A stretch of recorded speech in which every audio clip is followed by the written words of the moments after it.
kapatid, good evening po sa lahat.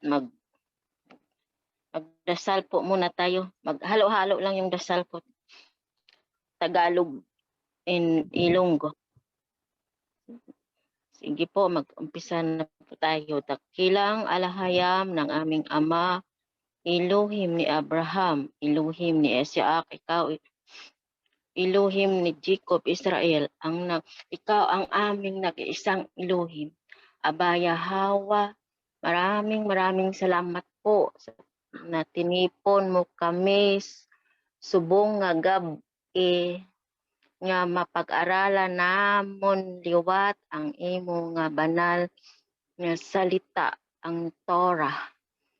At sa Aba among ginapangamuyo nga ang mga amon mga kauturan nga nagtalambong sa sini nga pagtilipon sa Zoom, inyo kami nga bendisyonan, gabayan kahit maski sa ano man amo sa diin man kami nga panig sa buong mundo. Protect mo po kami laban sa mga pagsulay sa mga malaot ng espiritu. Aba amo man ginapangamuyo gabayan, inyo po kami nga padalhan sang balaan nga spirito sa pagtabang sa amon nga inyo kami tagaan sing spiritual nga kaalam nga maintindihan namon ang imo banal nga salita. Subong man aba ang amon mga kauturan nga may anumang karamdaman or sakit, inyo man nga ipuin agud nga mag-ayo sila kag subong man Ama ginapangamuyo namon nga ang inyo kami pabakuron ang amon nga pagtuo sa inyo maski anuman mga unos or pagtilaw nga nagaabot sa amon kabuhi, ara ka nga naga-protect sa amon. Subuman ang tanan nga mga amon mga kauturan nga wala pa diri sa imo atubangan or sa maskin sa diin pa sila nga sikta inyo man tandugon ang ila tagipusoon o hunahuna nga magtanggapon ang imo nga balaan nga ngalan. Abaya Hawa. Sa sini nga gabi, salamat po. Ini amon ginapangamuyo sa pangalan ni Yahweh Shai Yada. Amen. Maraming salamat po. Amen. Amen. Yada. Sige po, ang akong topic, ituloy ko na po yung nung topic ko kasi last, yung sa Joshua chapter 1. Ngayon po, ituloy ko yung chapter 2 and then chapter 3. Pasensya na po kayo kasi hindi naman ako talaga magaling kaya tabangan lang niyo po ako. Basahin ko po yung verse 1. At si Josue na anak ni Nun ay nagsugong lihim mula sa Sitim ng dalawang lalaki na pinakatiktik na sinasabi, yumaon kayo na inyong kilalanin ang lupain at ang Jericho at sila'y yumaon at pumasok sa isang bahay ng katutot na ang pangalan ay Rahab. Tuloy-tuloy ko lang po ang pagbasa chapter verse 2. At ito'y nasaysay sa hari sa Jericho na sinasabi, narito may mga lalaki na mga anak ni Israel na pumapasok dito ngayong gabi upang kilalanin ang lupain. At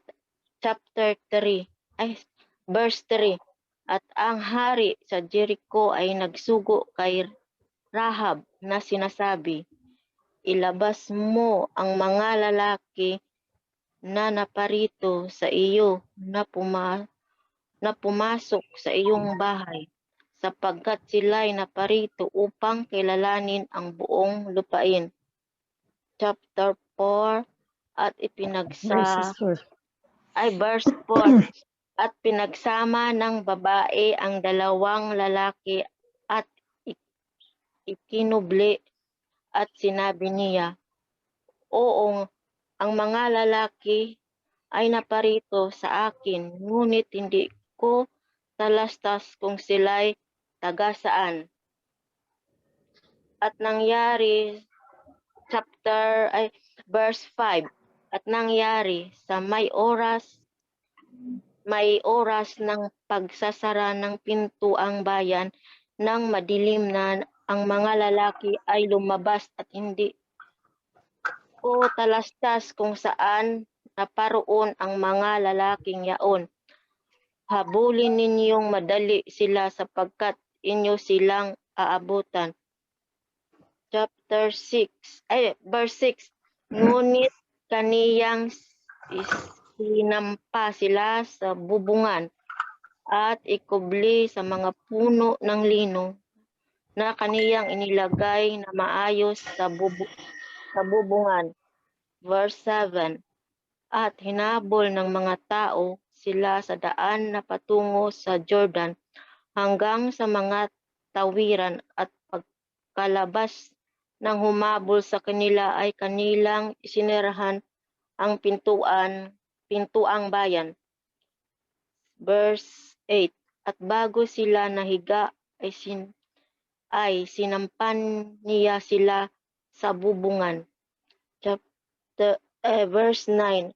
At sinabi niya sa mga lalaki, talastas ko na ibinibigay sa inyo ng alahayam ang lupain at dinatnan kami ng pangingilabot sa inyo at ang lahat na nanahan sa lupain ay nauupo sa harap ninyo. Verse 10. Sapagkat aming nabalitaan kung paanong tinuyo ng alahayam ang tubig at tinuyo ng alahayam ang tubig sa dagat na mapula at sa harap ninyo nang kayo'y lumabas sa Ehipto, at kung ano inyong ginawa sa dalawang hari ng mga Amorheo na nangasa dako roon ng Jordan, kay Sihon at kay Og na inyong lubos na pinuksa. Verse 11. At pagkabalita namin ay nang lumo ang aming puso, ni walang diwa na naiwan sa kaninumang tao dahil sa inyo, sapagkat ang alahayam ninyong Yahwa ay siyang ang Yahwa sa langit, sa itaas at sa lupa sa ibaba. Verse 12. Ngayon nga isinasamo ko sa inyo, sumumpa kayo sa akin sa pangalan ng alahayam na kung paanong ako'y nagmamagandang loob sa inyo, ay nagmamagandang loob naman kayo sa sangbayanan ng aking magulang, at bibigyan ninyo ako ng tunay na tanda. Verse 13. At inyong ililigtas na buhay ang aking ama at ang aking ina at ang aking mga kapatid na lalaki at babae, at ang lahat nilang tinatangkilik, at inyong ililigtas ang aming mga buhay sa kamatayan. Verse 14. At sinabi ng mga lalaki sa kanya, ang aming buhay ay ilalagak namin sa inyo kung hindi ninyo ihahayag itong aming pakay, at mangyari na pagka ibinibigay sa amin ng alahayam ang lupain, kami ay magmamagandang loob at magtatapat sa inyo. Verse 15.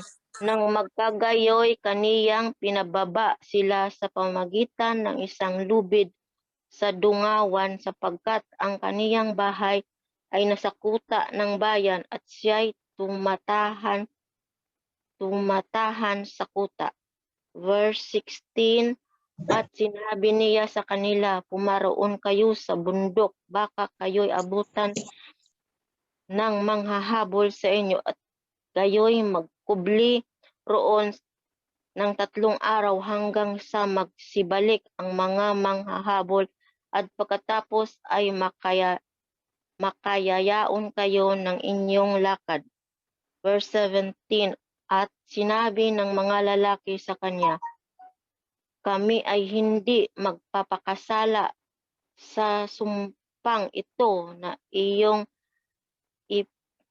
ipinasumpa sa amin. Verse 18, narito pagka kami ay pumasok sa lupain, ay iyong itatali itong panaling pula sa dungawan ng inyong pinagbabaan sa amin at inyong pipisanin sa iyo sa loob ng bahay ang iyong ama at ang iyong ina at ang iyong mga kapatid at ang buong sangbayanan ng iyong ama.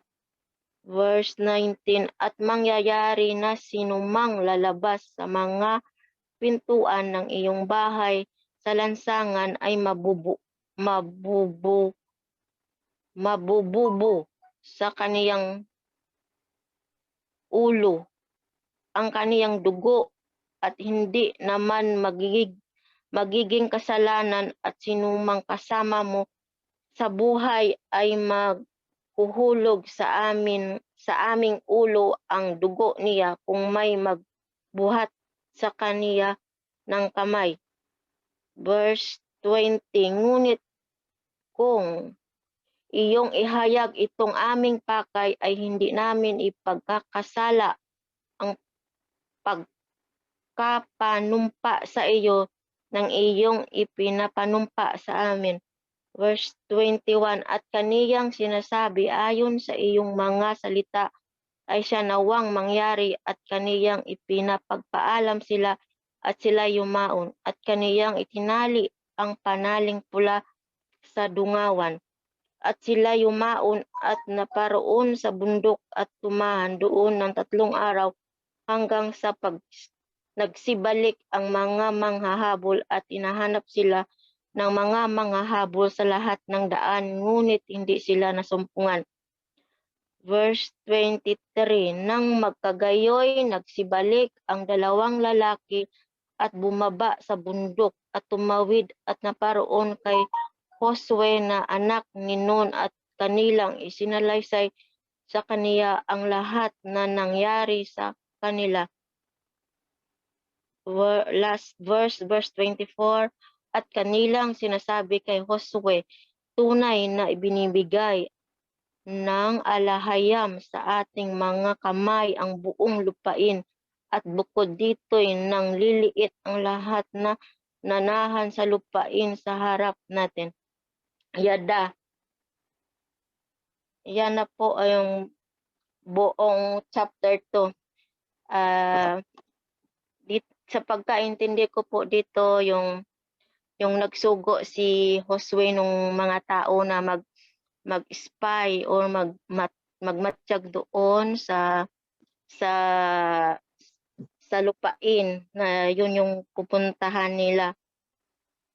Tapos yung sinasabi dito na yung parang yung hinanda na talaga yung ng alahayam yung lugar na yun kasi yung mga tao doon nabalitaan nila na yung alahayam ng Israelite ay masyadong mapakapangyarihan kaya parang nagulat sila or natakot na may kapangyarihan pala ang alahayam nung pinaniwalaan ng mga Israelite o ni Josue. Tapos yung pa dito yung isang babae yung ginamit ng ginamit ng alahayam para tumulong doon sa dalawang inutusan ni Diyos ni Josue na para itago siya. Tapos yun napatunayan na talagang kung totoo ka pala na nanindigan ka, naniwala ka na yung alahayam ay nandyan sa iyong puso, sa isip, talagang hindi ka pababayaan kasi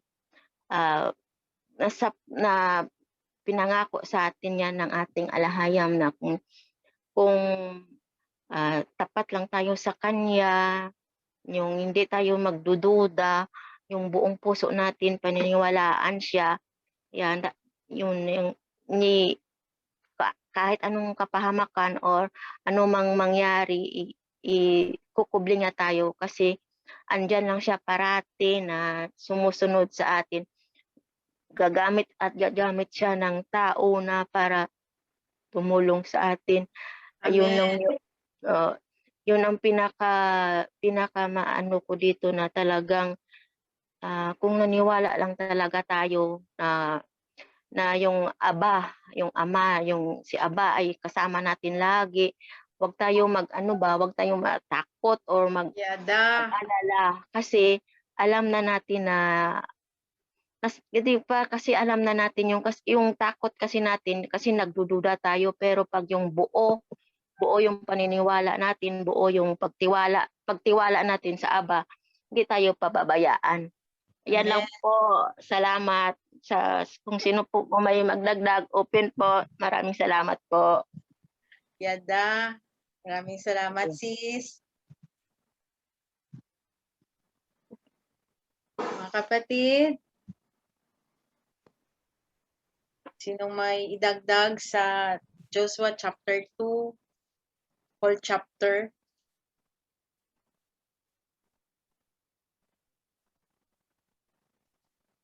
Marol call bala ako.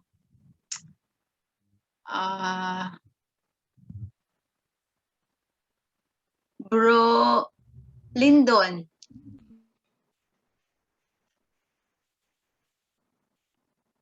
Nandito ba si Bro Lyndon? Parang wala, no?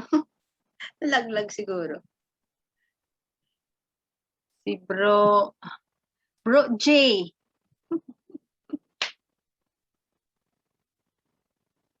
Nandito si Bro Lyndon, di ba? Andito si Bro Lyndon. Bro Lyndon.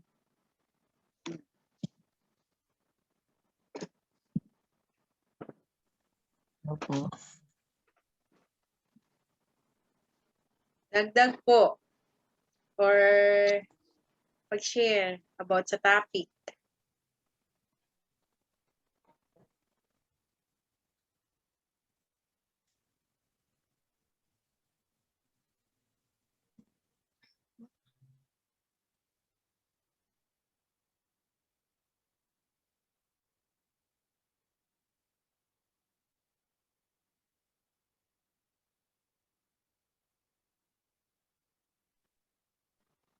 Nakamute ka, bro?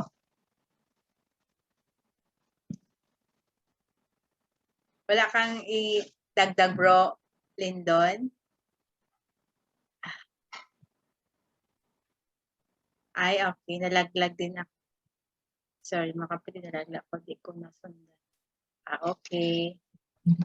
Sino po ang may idagdag sa ating topiko? Sis. Yes, sis Bago Jenna. ako- Yes, go ahead, sis. Ako sis, bago ako mahuli ni Lola. Sige, sis. Go ahead.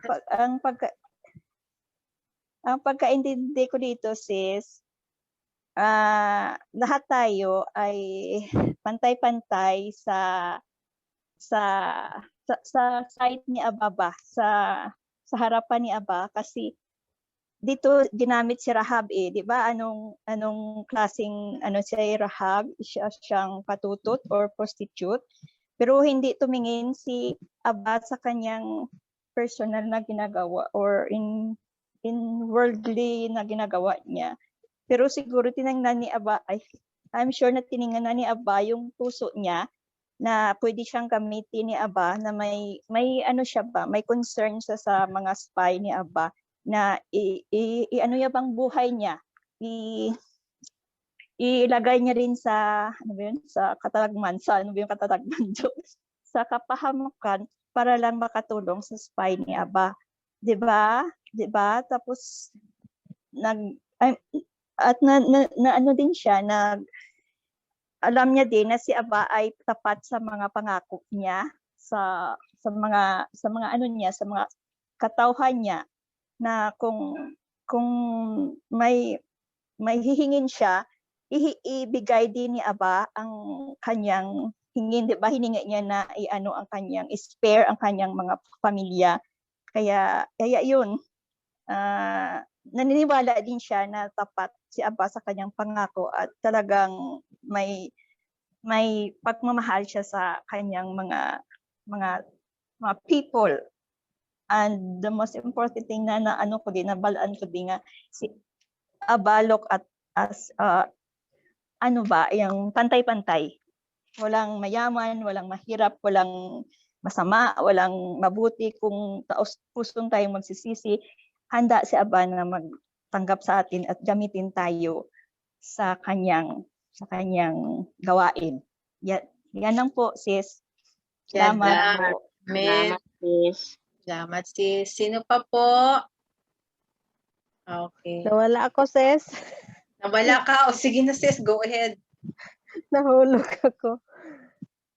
Alam na ng mga tao doon sa Jericho kung ano ang ginawa ni Aba sa kanyang mga sangkatauhan na Israelites. So, may takot na sila. Yung ano ko nakikita ko dito, kasi kung ikaw ay tapat sa alhayam, sinusubaybayan ka, ginaguide ka ng alhayam, binabantayan ka niya, at nandyan siya sa'yo lagi. So, hindi ikaw ang dapat matakot, kundi ang kalaban ang siyang dapat na matakot sa'yo. Wala Amen. kang takot. Kahit saan ka man mapunta, tawagin ka ni Aba, hindi ka niya pababayaan, sasamahan ka niya lagi. Kaya hindi tayo dapat matakot sa mga kung anong iniisip natin na kahinaan, dahil tayo ay mga tao lang na mahihina. Pero ang ating kasama ay ang ating alahayam. So manalig tayo sa kanya lagi na tutulungan niya tayo. Ganon din yung inasahan ni Rahab na tutulungan din siya ng Aba ng mga Israelites. So umasa talaga siya at na magliligtas siya kasama nung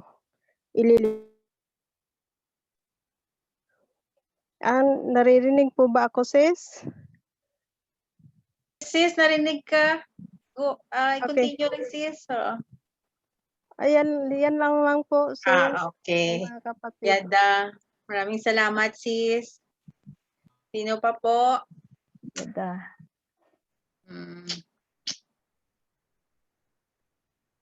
Sino to? Si Bro Hernan. Hernan ba to? Bro Hernan. Ito, bago ko lang to na. Si kapatid Weni. Weni Barren.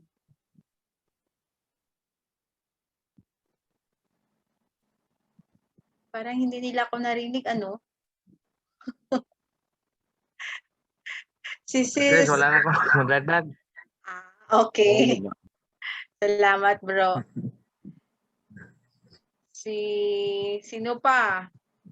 Si Bro Tamtam. Okay. Bro Tamtam. May idagdag ka, bro? Question sis lang. Sige. Ganong maraming mga Maraming sasagot sa'yo, bro. Go ahead. Ay dagdag ko lang din yung kay yung sa patutot. Oh, Si sige ano po ba di ba si Raha po ay hindi po siya Israelites? Hindi. So yun lang mga kapatid, basta maniwala lang po tayo. Sa ngayon naman po hindi naman importante na siguro yung kung ano yung bloodline natin. Ang kaligtasan ng salvation po ay para na sa pangkalahatan po. Basta sumunod lang po tayo sa kautusan. At ayun lang po. Disconnect ako, sis. Oh, sige. Sige na, bro. Tam, okay na. Ulitin mo ang tanong mo, hindi narinig.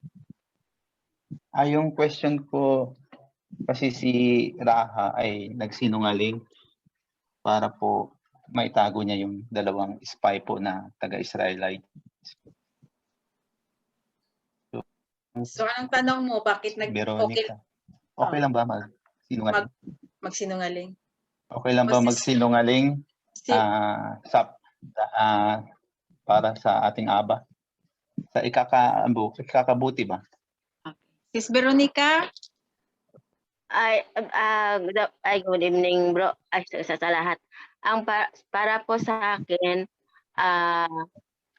ipinahintulot yun ni Aba, yung magsinungaling siya para itago yung inutusan ni Josue, meaning pinahintulot yun. Kaya hindi yun kasalanan kasi kung hindi yun pinahintulot na ni Aba, di napahamak naman yung dalawang lalaki na inutusan ni Josue. Kaya siguro para sa akin yung pagsisinungaling dalawang klase yun, yung may pinahintulot ng Aba kasi para may magandang may magandang resulta. Pero iba man yung nagsinungaling na sinasadya pero na ikapapahamak ng kapwa mo. Kaya yun siguro yung ikapahamak ng kapwa mo, hindi si Abang may ang may gusto nun. Sarili mo yun na bilang tao. Pero yung pagsinungaling mo na ikabubuti ng kapwa mo at saka kasi talagang pinahintulot ni Aba yung kasi inutos ni Josue yung dalawang yung dalawang lalaki. Kaya yun pahintulot ni Aba yun. Pero iba naman yung pagsinungaling mo na ikapapahamak ng kapwa mo or yung pangsarili mo ba, yung pangtao yun, pangtao iba yung yung pagkaintindi ko magkaiba yun, yung pinahintulot ng Aba at saka yung hindi. Okay na ba, Tam-Tam? Okay. Pero sa akin, Okay na. Yada. Sige, sis Joan. Ikaw Ay, muna. bro, Ladies hindi, first. ikaw. Hindi, ako na magambal kung sino pa. Sige na, bro Jay, go ahead. Okay, bro, Tam. Ito ang titingnan natin na senaryo. Si Rahab ay hindi Israelites. So, kung i-consider natin yung pagsisinungaling ni Rahab as Israelites, whether we like it or not, kasalanan yon. Kasi wala po, lahat ng kasinungalingan ay kasalanan yon. Lalong-lalo na kung ang isang tao ay, kasi alam naman natin, the father of all lies ay ang kaaway, si Lucifer. So ngayon, kung ang isang tao ay nandyan pa rin sa Torah, tapos nagsisinungaling ka dahil ayaw mong masaktan nyo to, katulad sabi nila, halimbawa, yung tatay mo, hinahanap ng pulis. Or sabihin na natin, yung tatay mo ay hinahanap na ng drug cartel dahil nakadispalko, or sabihin na natin, pinagkamalan. Anong gagawin mo? Isusumbong mo sa naghahanap or itatago mo?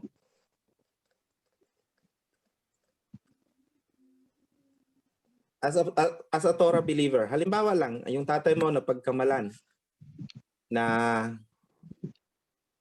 siya ang may kunwari, may nagawang kasalanan sa halimbawa na lang to, halimbawa drug lord. So galit na galit yung drug lord, gustong patayin yung tatay mo. Tapos pupunta sa bahay mo, nandyan yung tatay mo, anong gagawin mo? Susumbong mo sa drug lord or sasabihin mo, ay wala dito. Tago ko, bro. Ay, tago mo. Kasi Mm. ang tanong mo dyan, bro, kasalanan ba yung ginawa ni Rahab na nagsisinungaling? Dalawa po ang makikita nating bagay dyan. Kasi naitanong yan ng isang beses dito sa Zoom sa kabila na sabi nga, hindi daw yun kasalanan. Si Violet Man pa nga nag-ano doon na hindi daw kasalanan dahil pinahintulutan ng ama. Yun ang ano niya kasi to protect the spy. Di ba? Yun ang sabi no ni Violet Man noon, to protect the spy, kaya pinahintulutan ng aba na magsinungaling si Rahab. So, yung pagsisinungaling na Rahab, hindi daw kasalanan. Considering si Rahab na isang hindi Israelita, kumbaga, kung hindi niya alam ang katotohanan, hindi po rin pwede mong sabihin na absueldo to kasi hindi naman alam ang katotohanan. Pero sabi nga, ignorance excuses no one pag law na ang pag-uusapan. So kung sabihin natin na kasalanan ang pagsisinungaling, lalong-lalo na tayo ngayon ay nasa Torah. Katulad ng example ko kaninang binigay, so itatago mo. So sasabihin mong wala doon dahil para maligtas ang tatay mo dahil papatayin nga. So ganito kasi yan nag-uumpisa Kung titingnan natin yung motive ni Rahab, meron kasi isang personal motive. Kasi nalaman na nila, even si Rahab, alam niya na itong mga Israelites, natatakot sila na kukunin kasi ika-conquer ang Jericho. So ngayon, nag-play safe si Rahab, nagbabakasakali siya na pag na-take over ang Jericho, kasi papatayin sila doon lahat So nagbabakasakali siyang na ma-save yung dalawang spy, kaya tinago niya at nagsisinungaling siya.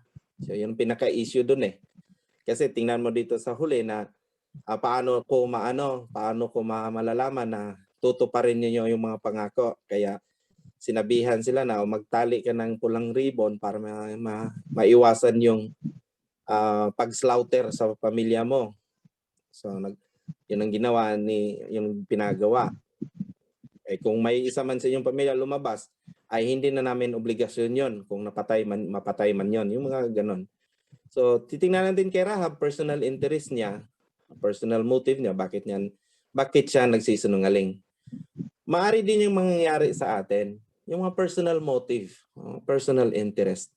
Sabihin na natin, yes, it is for the welfare for everyone or anyone na minahal natin. Pero ito lang kasi ang natanong ko yan kay Bro Roy din Sabi ko, bro, parang hindi ako sang-ayon doon sinabi ni Violet Man na okay lang magsinungaling kung ito man ay para sa kalulhatian ng aba.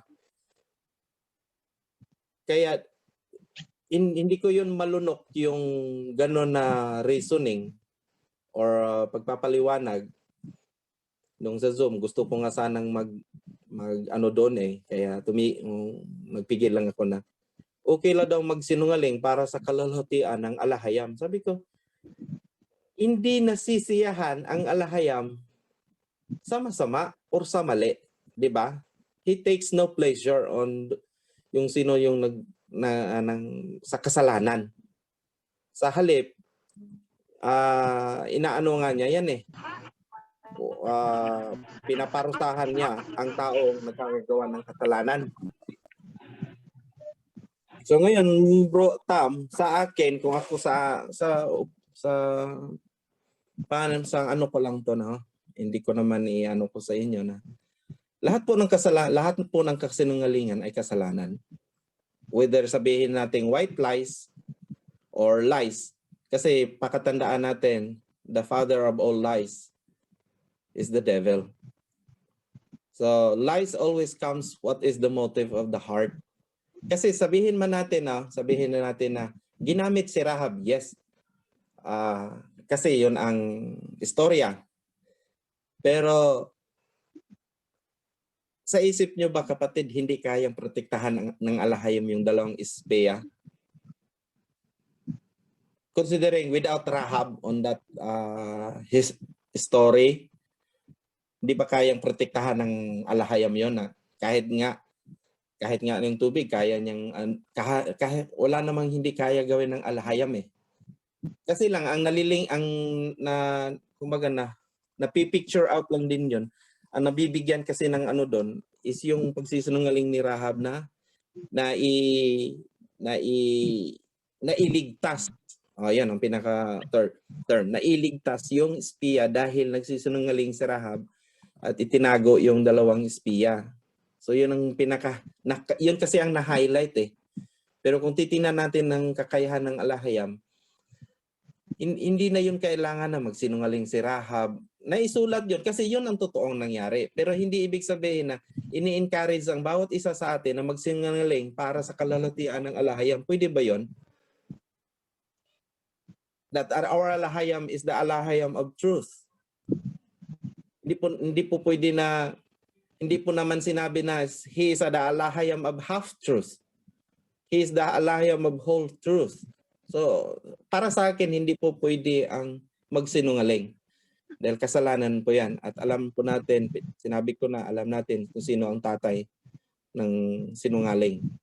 So, kung isang mananampalataya, isang Torah believer ay nagsisinungaling pa rin, let's check back our motive.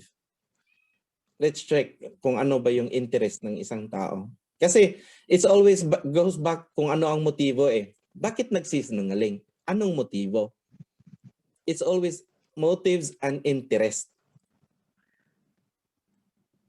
So kasi minsan ang tao kasi gumagawa ng paraan na inaakala na yun, tama to. Dahil para hindi mapahamak to, tama to. Pero hindi natin alam kasi, sabi nga ng alahayam eh, my ways is higher than your ways, and my thoughts is higher than your thoughts. That everything na sinasabi natin na para, kung i-compare natin ba sa pangunawa, i-balansehin natin, para hindi mapahamak, so magsinungaling ako. Yung ganon. Pero sa harapan ng Aba, lahat naman kaya niyang gawin eh. Protektahan ka niya or kung panahon na isang tao, panahon na yan. Kung sa atin, kung ano man yung kalooban ng alahayam, doon tayo. Hindi tayo lalagpas doon. Kasi ang katotohanan po, ang pagkaalam ko sa katotohanan, it's just only a hairline. Pag lumagpas tayo yan, hindi na yan buong katotohanan. It's just only a hairline. Ganon ang ginawa ng kaaway eh. Na he pretend to be the angel of light. Kung ano-ano. Even the devil. Kaya memorize niya memorize niya yung Torah. Kaya nga minamanipulate niya na akala natin, kasi nga yun, di ba? 99% truth. Kung mayroon na isang 1% dyan, hindi na yan 100% truth. So, ganun din yan sa buhay natin. Na kung kahit sabihin natin, maliit lang tong lie ko, okay lang. So, para naman to, para hindi masaktan yung kapatid ko or kung sino man, para hindi sa masaktan, hindi ko na lang sasabihin ng buong katotohanan. So, yung ganun ba? Kasi tayo, we are more on yung lalo-lalo na mahal natin sa buhay or lalo-lalo na yung buhay natin mismo ang na-involve, we try to bargain.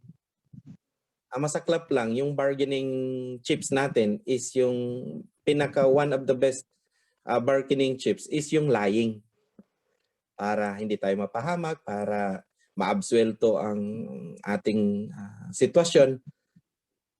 Okay lang siguro mag-lie para lang maabsuelto, pero sa harapan ng alahayam, malaki o maliit man yan na kasinungalingan pa rin yan. Parang sili lang.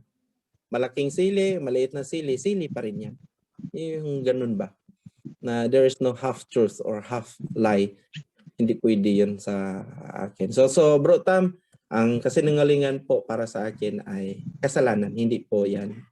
Pwedeng kahit anong justification dyan, hindi pwede yung kayang i-justify ni kanino man dahil ang kasinungalingan kumpara daw sa kalulhatian ng alahayam, okay lang daw. Pero para sa akin, hindi po yun para sa kalulhatian ng alahayam. Para po yun sa kalulhatian ng isang tao na mayroong interest at motibo. Yun lang po. Salamat mga kapatid. Okay. Salamat, Salamat Brother po. Jay. Pwede kami magdagdag. At habang Sige, bro. Ikaw na, bro. habang kasi dinidiscuss ni Brother Jay, actually tinatanong na ako ni Brother Jay nung nandun pa tayo sa OHC.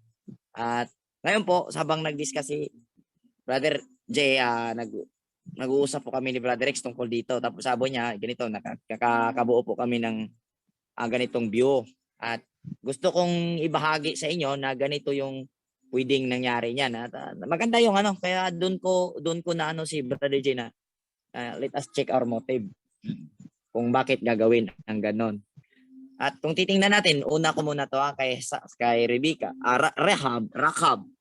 Ay kung titingnan natin dito sa verse 8 hanggang verse 11 ay verse 13 nga ay naabalitaan na ni Rakab ang mga pangyayari.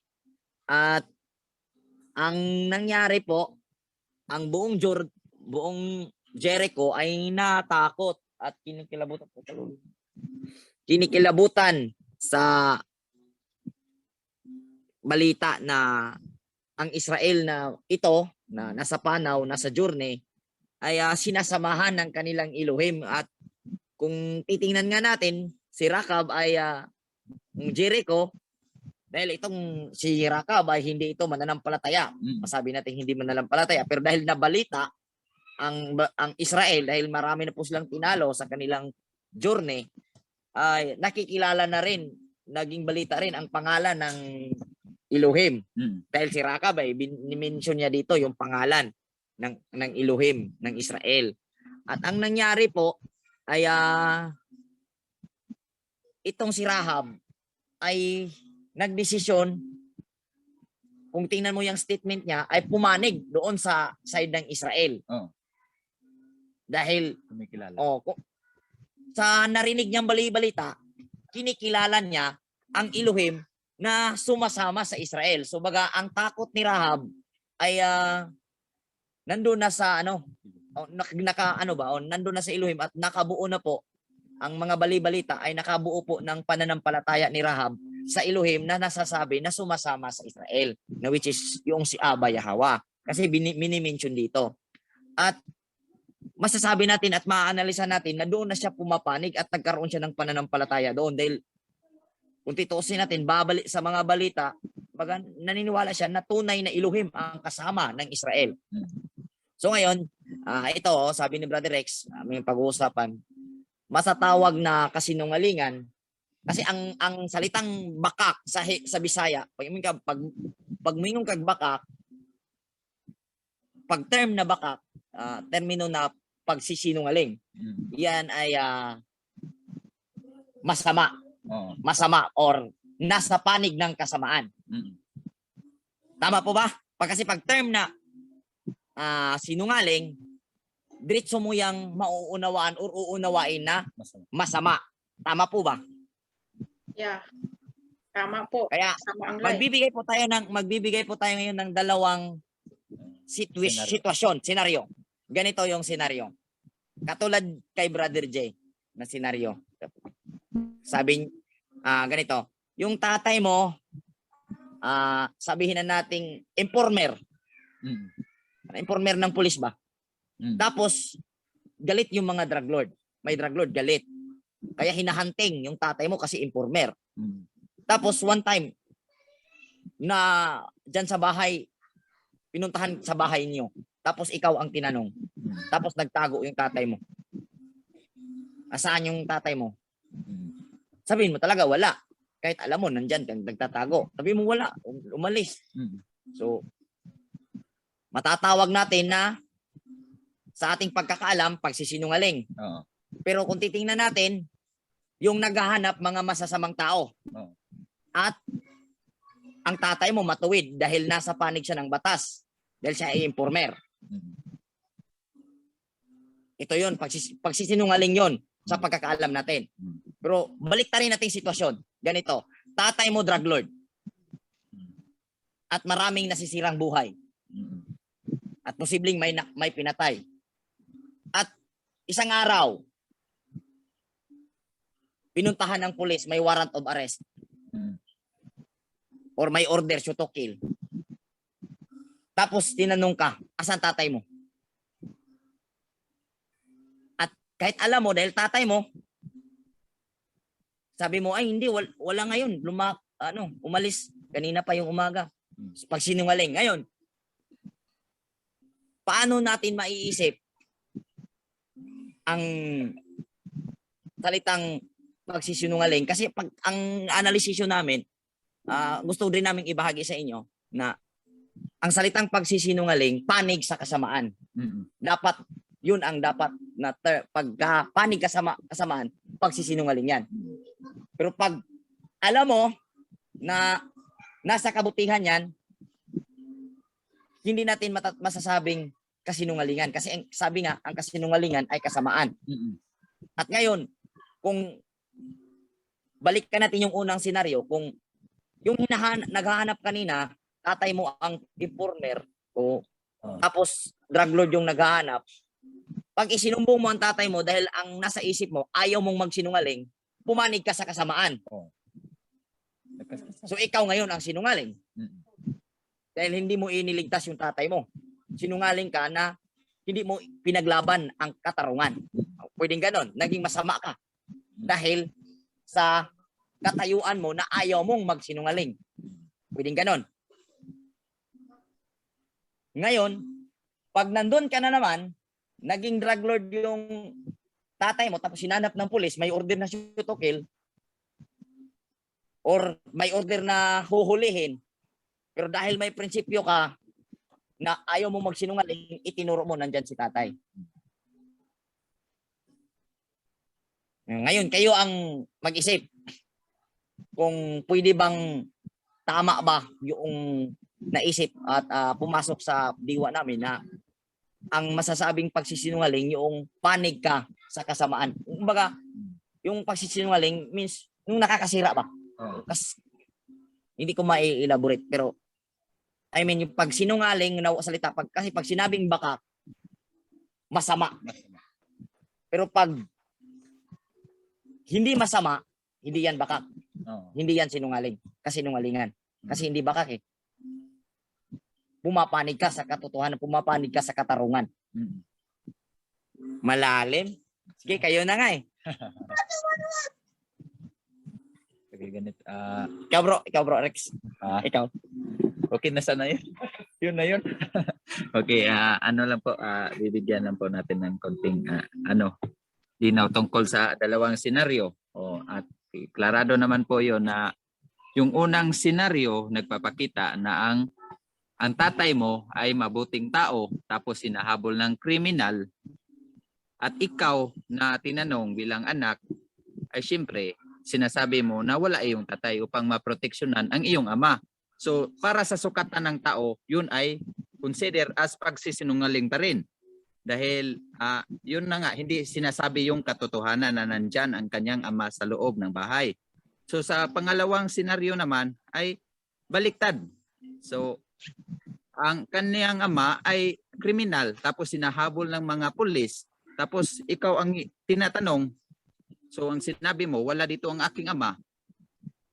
So ang sitwasyon doon, ang pagkasabi sinungaling pa rin. So sa dalawang senaryo dito, sino po ang totoong nagsisinungaling? Ganun po 'yon dahil atin lang klaruhin ba kung ano ba talaga ang ibig sabihin ng pagsisinungaling o kasinungalingan na salita. Sa dalawang senaryo po, sino po sa palagay ninyo ang totoong nagsisinungaling?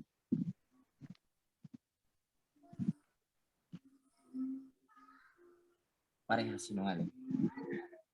Yung number 2 po. Parehas bro. Sa akin, parehas. Parehas. Okay po, yung iba. Sinungaling din, boss.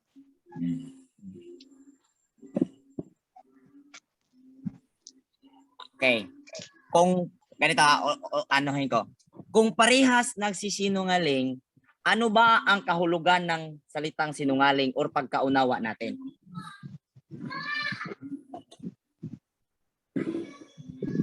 You're not telling the truth.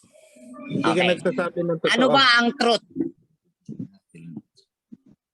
Mahuhuli natin to. Ano ba ang truth? Ang truth bro, ang Torah. Katotohanan, righteous. So dito tayo sa righteous. So hindi talaga yon sinungaling. Oo. Dahil hindi righteous kung sasabihin mo at nalagay sa kasamaan. Diyan po natin nahuhuli. Ano ang pagsisinungaling? Hindi pagsabi sa katotohanan. Ngayon, ano ang katotohanan? Torah. Ano ang Torah? Righteous. So, Para sa ibig ako, pala bro, dili to sabihin. pareha. Oo. Dili pareha. Dili to So, pareha. Hindi mo na-gets. Ulitin. Ulitin bro. Ulitin. Hindi na-gets. Dili to Ulitin pa sa natin ang latagan. senaryo. Ulitin. Okay po. Sensitive. Kasi po ito very sensitive itong topic tungkol sa Yeah. pagsisinungaling, kung ano ba talaga yung consider na pagsisinungaling na salita. Dahil po kasi dito natin makuha ba sa dalawang senaryo. Balikan po natin. Yung ama mo ay isang mabuting tao. Tapos isang araw, informer. Tapos isang araw hinahabol siya ng mga kriminal at pumunta sa inyong bahay at doon nagtago. Tapos ikaw ang naratnan ng kriminal. So tinanong ka na nandyan ba iyong ama? So ang sinagot mo ay wala dito ang aking ama. Lumakad. So sa basihan po ng tao o sa ating pong pag-analyze ba? Batayan. Yung bata ay nagsisinungaling dahil hindi niya sinabi yung ama niya ay nasa loob. So sa pangalawang senaryo, ganito pa rin, baliktad, ang ama ay isang kriminal. Tapos isang araw, hinabol siya ng pulis at pumunta doon sa inyong bahay. Pagdating doon sa inyong bahay, tinanong ka ng pulis kung nandyan ba iyong ama at sinabi mong wala dito ang aking ama. Lumakad o ganon. So sa dalawang senaryo, sino ang totoong nagsisinungaling? Bro, ang tanong. Ano po ang nakita niya senaryo? Oo. Mas ano ang puro ba yan nagsisinungaling? Ganito na lang. Consider ba natin na ang dalawang senaryo ay pagsisinungaling? Kana. Para Bro, Para yun sa yung akin. bro. Yun yung depende sa sitwasyon, bro. Kasi yung isa nagsisinungaling man siya, pero yung may may point siya na nagsisinungaling siya na hindi maano yung tatay niya hindi mapatay ng mga kriminal. So depende sa sitwasyon yun. Kahit nagsisinungaling siya pero hindi naman masama yung pagsisinungaling niya. While yung isa, nagsisinungaling siya, kriminal yung tatay niya, hinahabol ng pulis, nagsisinungaling siya, yun ang masama. Yun yung tinatawag nga, depende sa sitwasyon. Tama ba? Tama ba, bro?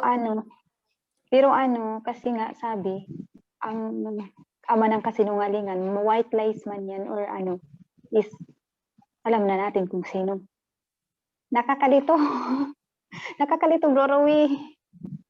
So, sa akin, Okay na po.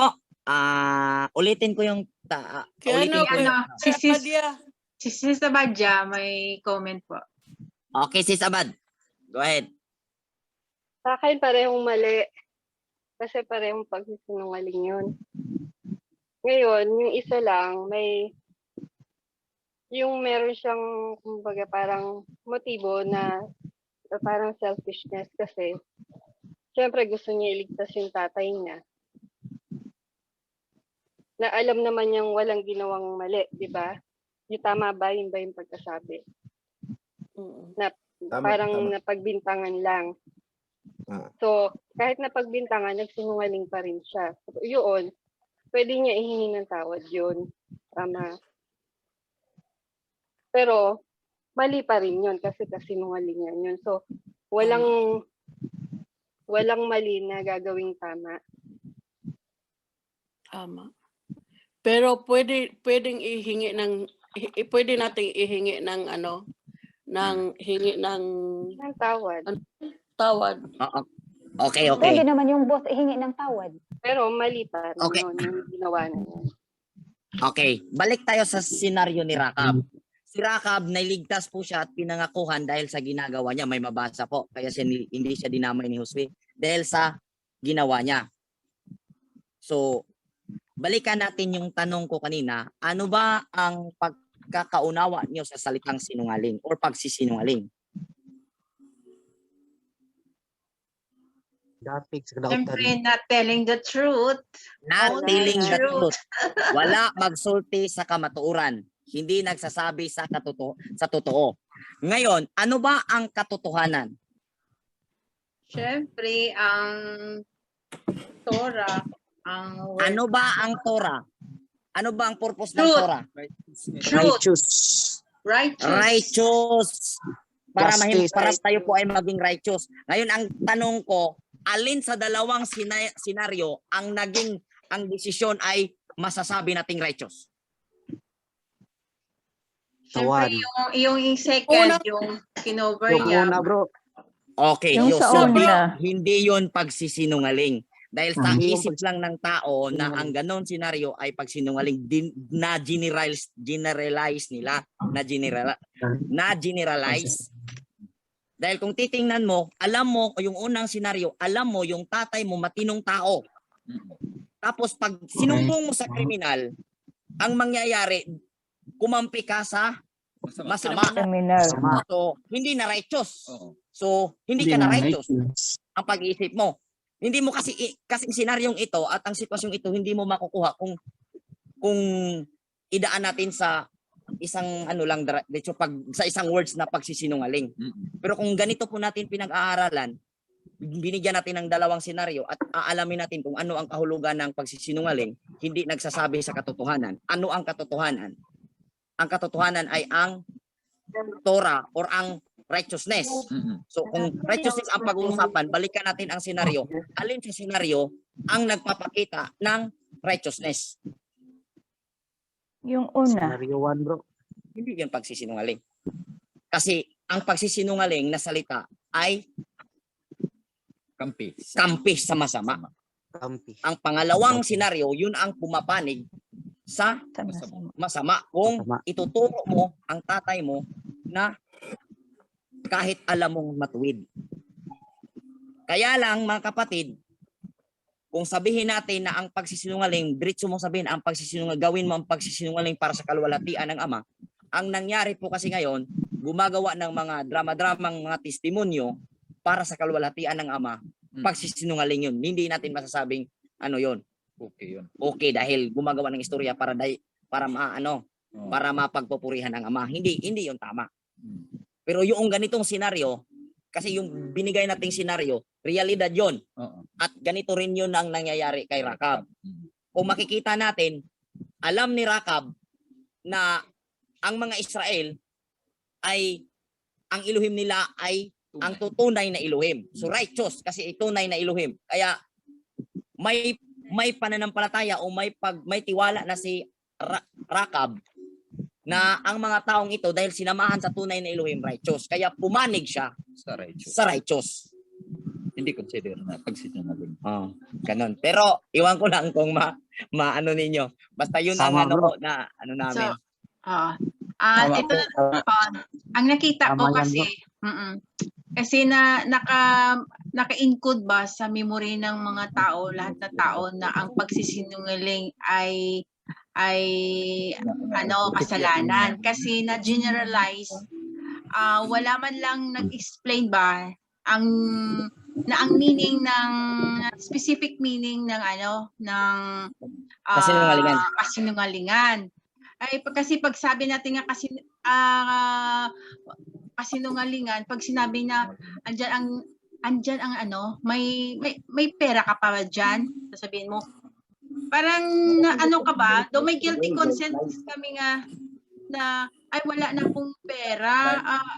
Mayroon kasi pero para na lang dun sa pangbili. Parang may eksena na hindi ka makapagsinungaling kasi sa isip natin ay mali. So dito tama kasi hindi na bigyan ng specific meaning ang pagsisinungaling. Kasi tama yung generalize lang yung meaning. Pag sinabi nga sinungaling ka, kasalanan yan. Pero sa ngayon nakita ko ang ang meaning na ng kasinungalingan ay righteous. Telling the truth, not telling the truth. 'Di ba? Pero ano ang dapat righteous. Tama po, tama. So malalim Okay. siya. Ulitin.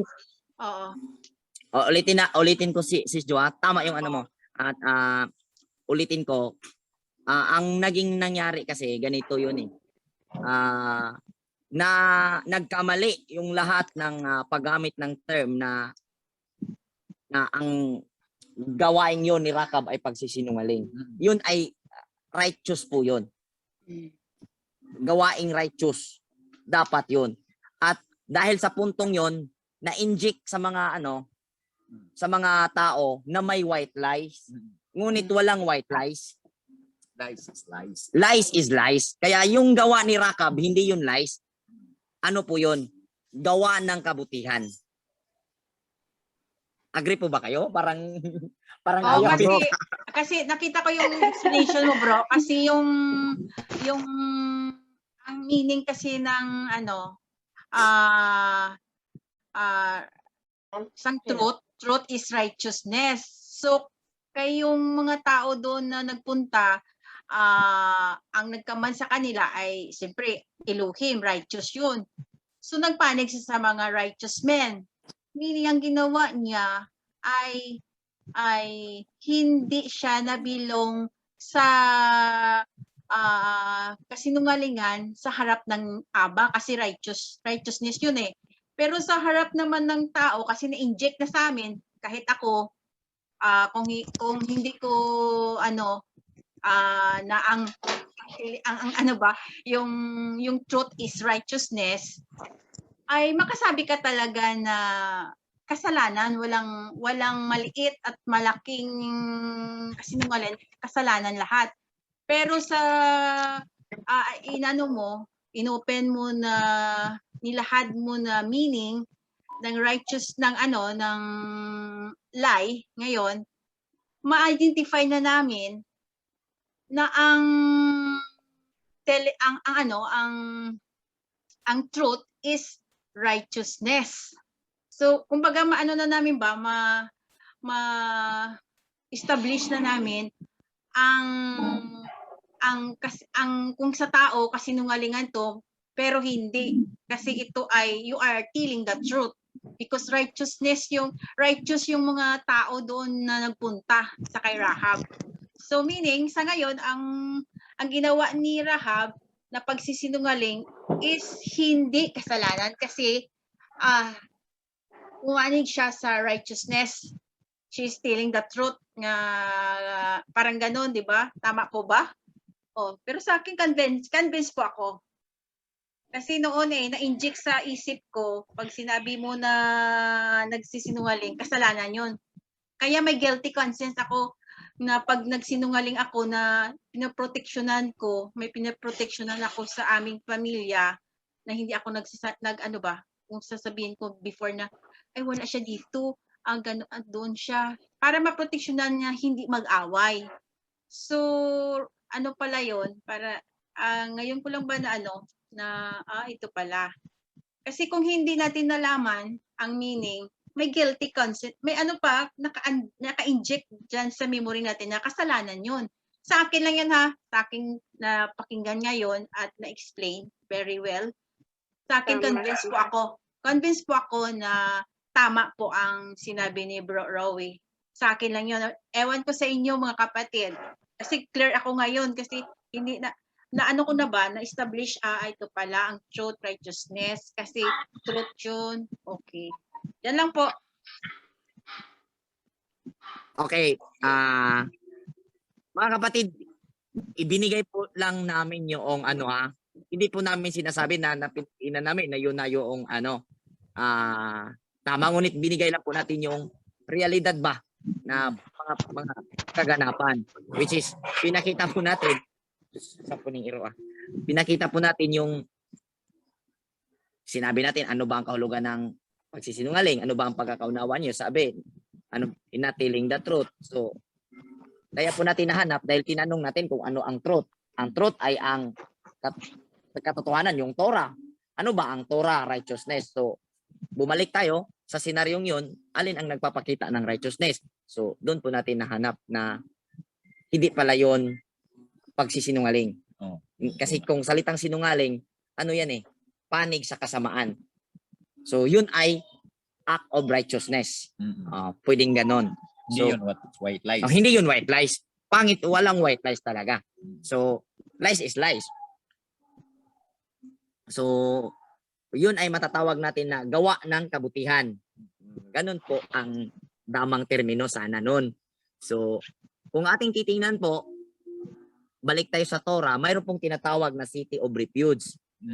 Kasi sa Israel, madaanan natin yan sa Torah.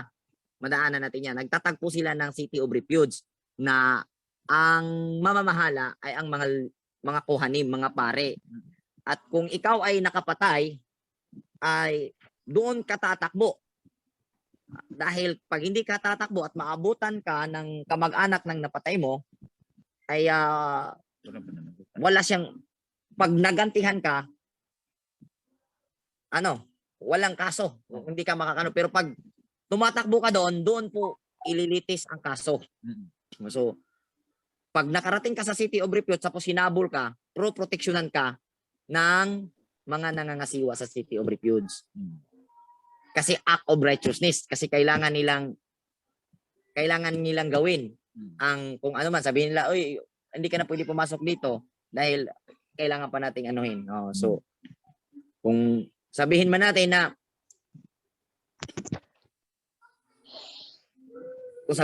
na hinabol yung tatay mo, nakapatay yung tatay mo, pero kailangan na gusto mo, dati sa Israel, bigyan natin ng senaryo, kailangan mo na makarating siya sa City of Refuge, kailangan mong magsinungaling. Kasi gusto mo malitis. Kung example na lang, hindi nasadya, yung nag-aano ka ng itak. May mga senaryong ganyan na pinag-usapan sa Torah. Tapos, nabitiwan yung itak or nahuso ba? Nahuso, natanggal yung itak sa hawakan niya, hinahawakan, tapos natamaan yung tao, tapos namatay. Tapos, ang batas sa Torah, pag nakapatay ka, patayin ka man. Kaya, kailangan na makarating ka doon sa City of Refuge para ililitis ang kaso.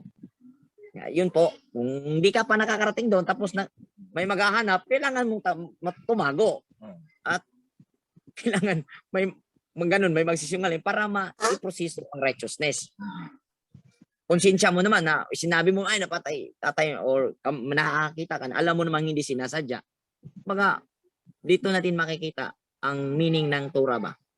Ito para to sa amin, ha? Hindi kami yun na ang binigay to natin dito at napag-usapan. Kaya nga nung binasa ito ni Sister Veronica, sabi ko napaka-sensitive na topic kasi madadaanan yung yung sitwasyon ni Rakab. Yun na nga lumalabas. Kaya habang inaano po, nag-uusap po kami ni Brother Rex at narinig namin si Brother J, ang sabi niya, tan-aon daw na to kung unsa atong motibo sa atong pagpamakak.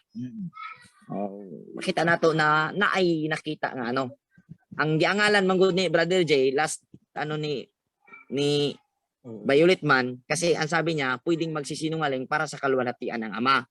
Hindi po. Kasi pwede yung gamitin ng na pwede tayo mag sinungaling na Acting lang tayo, bro. Acting nag-blow ng syupar, hindi naman nakakapapatunog ng syupar. Tapos yung kahit walang naramdaman na presensya or walang nadamang milagro or hindi napapagaling, pwedeng sabihin na umaling ako kasi para sa kaluwalhatian ng Ama.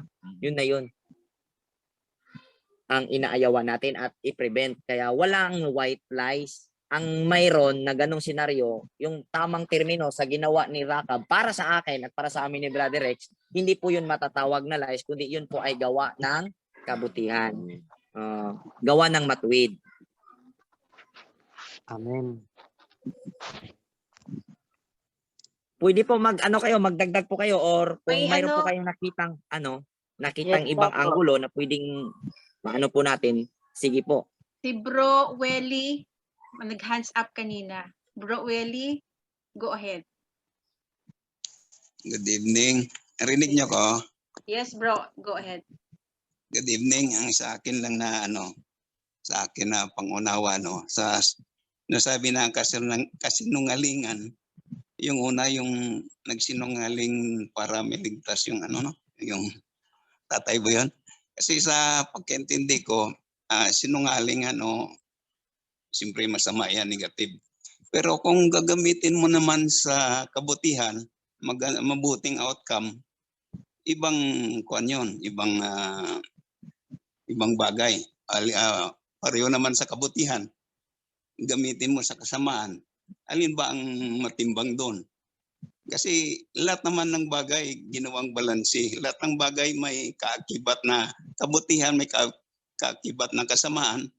Kasamaan may kaakibat na kabutihan din. Depende sa paggamit. Kumbaga, ang importante diyan, consider natin ang motibo. Dapat purity ang motive mo, pure, para maging mabuti siya. Yung kasinungalingan, gagamitin mo nga sa kabutihan.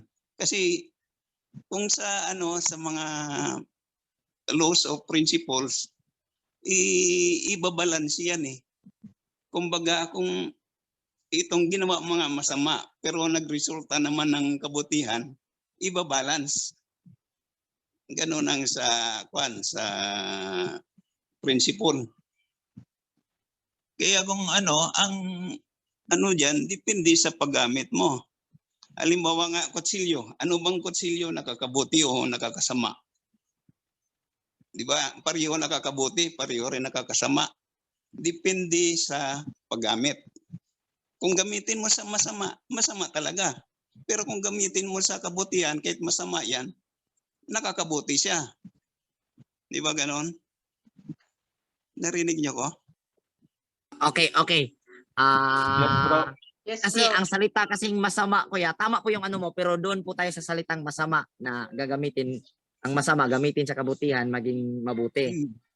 Ang naging mali lang po dito kasi yung pag-iisip natin, pagka sinabing nagsinungaling, yung general na masama yung pagsinungaling. Dapat, pagka ganong sitwasyon, hindi dapat tawaging pagsisinungaling. Dapat tawagin yon na gawa ng kabutihan. Kasi parang ganito yung bigay na example ni Kuya example na lang. Gumagawa naghanap buhay ka, nakasahod ka ng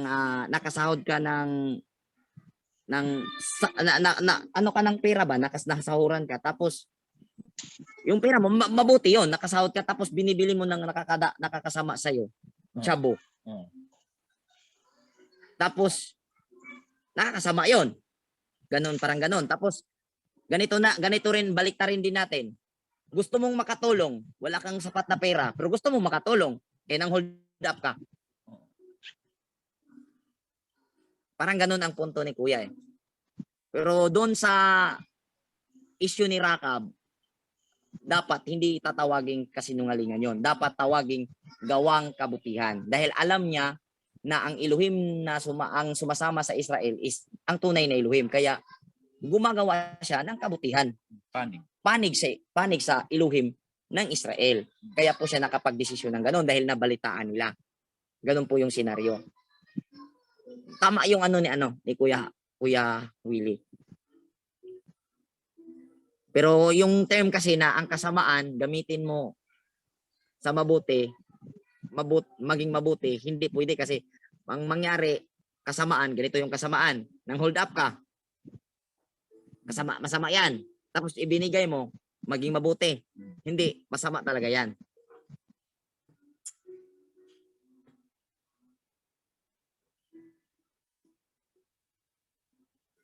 Wala kasi sensitive boy, hilom. Sensitive kay bro.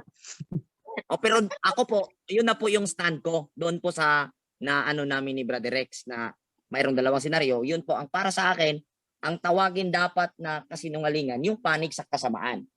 At kung yun ang naging sitwasyon, yung kay Rakab, hindi po yung pwedeng tawagin kasinungalingan. Tawagin po yun na gawa ng kabutihan. Kasi yun na nga nahanap natin. Ano ba ang pagsisinungaling? Not telling the truth. Ano ba ang truth? Ang truth ay ang Torah. Ano ba ang Torah? Righteousness. Ano ba ang ginawa ni Rakab? Righteousness o hindi? Ganun po yun. Ako'y senaryo bro. Sige bro. Ingon na ni. Bisayon na ako niya interpret lang Tagalog. Ako palitan ako babay. Na karon buta na to na igsuon nga babay. Kay bawon siya sa Torah. Tapos kasi igsuon nga lalaki nga wala na to Torah. Tapos igsuon nga lalaki nga ang bisyo is pambabay, ubog-ubog, laghat na bisyo. Tapos ang iyang igsuong lalaki nangutanan ng babay, yan na ang igsuong lalaki na kay kwarta. Itubag ang babae. Ang pangutan na unsay itubag sa babae. Kung mo na ang babae nga wala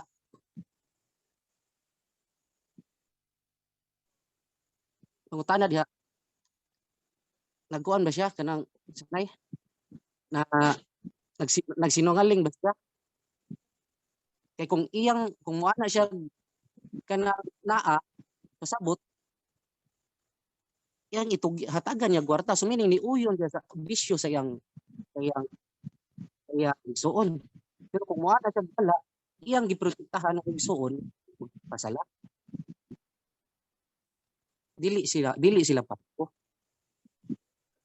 Kaya naman ang iyang intention is proteksyonan man niya igsuon nga magpakasala ba kay ang intention yan mudapit sa righteous ba mo kung nasabtan nga dili sila pareho.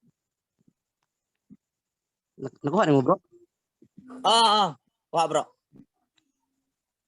Tama, ganito po yung naging senaryo ni Bro Alban. Mayroong magkakapatid na babae at lalaki.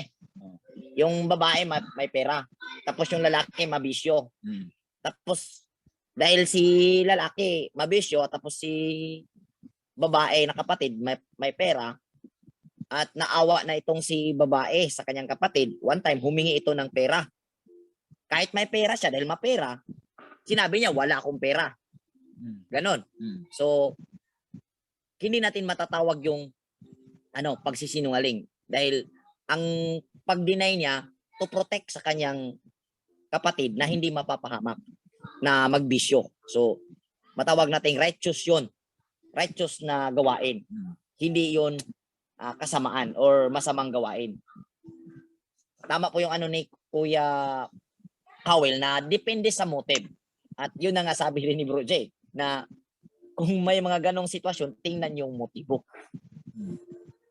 So, ang tama sana dapat sa mga ganyang pagkakataon na mga ganyang senaryo, hindi natin dapat tawagin pagsisinungaling. Dapat nating tawagin na kung tayo kasi nakaka-identify kung yan ba ay righteous na situation o righteous na senaryo. Dapat kung makakita tayo ng ganyang sitwasyon or senaryo, hindi natin dapat tawaging pagsisinungaling, kundi tawagin nating gawa ng kabutihan. Gawa bilang ano ba? Righteous. Gawain ng righteous. Kung saan pumapanig palagi sa righteous dahil ang righteous ay ang truth at ang truth ay ang katotohanan. Naku po, naunawaan nyo kaya ako? Amen. Lauma. Naunawaan, bro. Naunawaan nyo ako, mga kapatid? Oo, naunawaan. Yes, bro. Si Saban. Nakuha nyo ano ko? Kasi Nakuha yun ko, na bro. yun ang stand ko eh. Tama yun.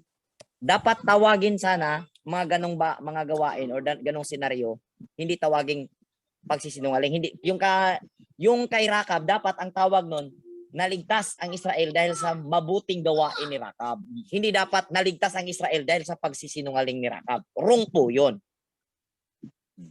Mali Tama lang po ang ba? term. Yes, bro. Mali lang ang term ang paggamit ng meaning ng ginawa ni Rahab. Oo. Dapat ang tawag doon ganito. Naligtas ang dalawang espiya noon dahil sa kabutihang gawa ni Rakab. Mali po yung sabihin naligtas ang dalawang espiya noon sa pagsisinungaling ni Rakab. Mali po 'yun. Para sa akin para sa akin. Iwan ko lang sa inyo. Kasi malalim to pero 'yun ang pag-uunawa ko eh. Oo, tama 'yun. Agree ako, bro. Kasi kung hindi ka malalim dito, mahirap intindihin kasi naka-encode sa memory na pag hindi ka nagsasabi ng totoo sa anuman na bagay, sinungaling 'yon, kasinungalingan 'yon at na-identified natin ang kasinungalingan ay kasalanan. Pero ngayon, nalaman natin kung ano ang kasinungalingan na totoo at hindi kasinungalingan na totoo, na dapat hindi iyon ang term doon, hindi iyon kasinungalingan, hindi iyon bakak ba, hindi iyon ang term doon na gamitin doon. Kaya lang sa ating pag-aral, mulang maliit pa tayo, yun na naka-encode sa memory natin, naka-implant na pag hindi ka nagsasabi ng totoo kung anong sitwasyon dyan, ay nagsisinungaling ka na. Pero pala sa Torah, kung tingnan mo pala sa Torah, i-base natin sa Torah, iba pala ang meaning ng your stand for the truth, diba? Iba pala. Kaya mabuti ngayon at least na natin ba na masasabi natin sa isip natin na pag ang sitwasyon na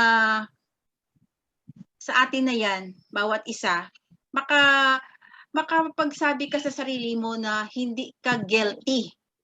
Kasi ang ginawa mo is righteous in the sight of Elohim. But in the sight of men, mali yun. Kasi na-judge sa mga tao na mali yun.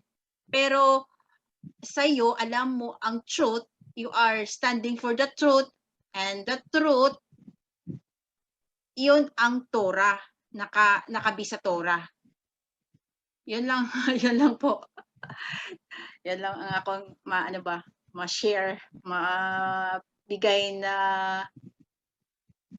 idea. Pero sa akin, agree po ako. Ngayon ko lang na na-open yung diwa ko. Oo, tama kasi na ano sa memory ko eh. Pag hindi ka nagsasabi ng kung anong sitwasyon dyan na hindi mo sabihin ang totoo, that is sin. Or maliit man yan, ano man yan. Pero sa ngayon, depende sa sitwasyon, kung yung sitwasyon na yan is righteousness or wickedness. Yan lang. Salamat po at baka maging issue to. Ang Salamat, kasinungalingan sis. ginawa ni Bro Rowing Righteousness. Ay mag-aano talaga to kasi dapat ma-clear ba na hindi naman ikaw sa ano mo ngayon, sinabi mo bro. Kaya Depende dapat naman sa ma-clear. kanila, oo. Kasi kung i-base natin, kasi ang nakita ko ngayon ay base ito sa ano, yung explanation mo bro Rowe, is based sa Torah eh. Kasi tama. ano natin ba, studyhan ngayon na ano ba yung lie, not telling the truth. Bakit? Ano ba ang truth? Ay truth is righteousness. So kung righteousness and truth is Torah, and Torah refers to Elohim, di ba? Yun sa meaning binase natin ngayon, ni-retrieve natin sa Torah ang sitwasyon na ito kasi hindi tayo dito na ano eh na breakthrough ba, hindi natin na ano tayo dito, hindi tayo na educate dito kasi ito yung lahat generalized na meaning ng kasinungalingan at tatanggapin po natin ngayon lang, kumbaga ngayon lang ako sa akin ngayon lang ako na ano ba, na open yung diwa ko. Oh, tama no? Tama. Tama pala. Pero sa sitwasyon ni Abraham na nagsinungaling siya na kapatid niyang asawa, ano ba 'yun? Sa atin. Kasinungalingan na talaga 'yun, di ba? Yung sinabi niya si Sarah kapatid niya. So, ang sa akin, mga kapatid, ang importante, titingin tayo sa sitwasyon at titingnan natin ang righteous panig. At palagi kang doon.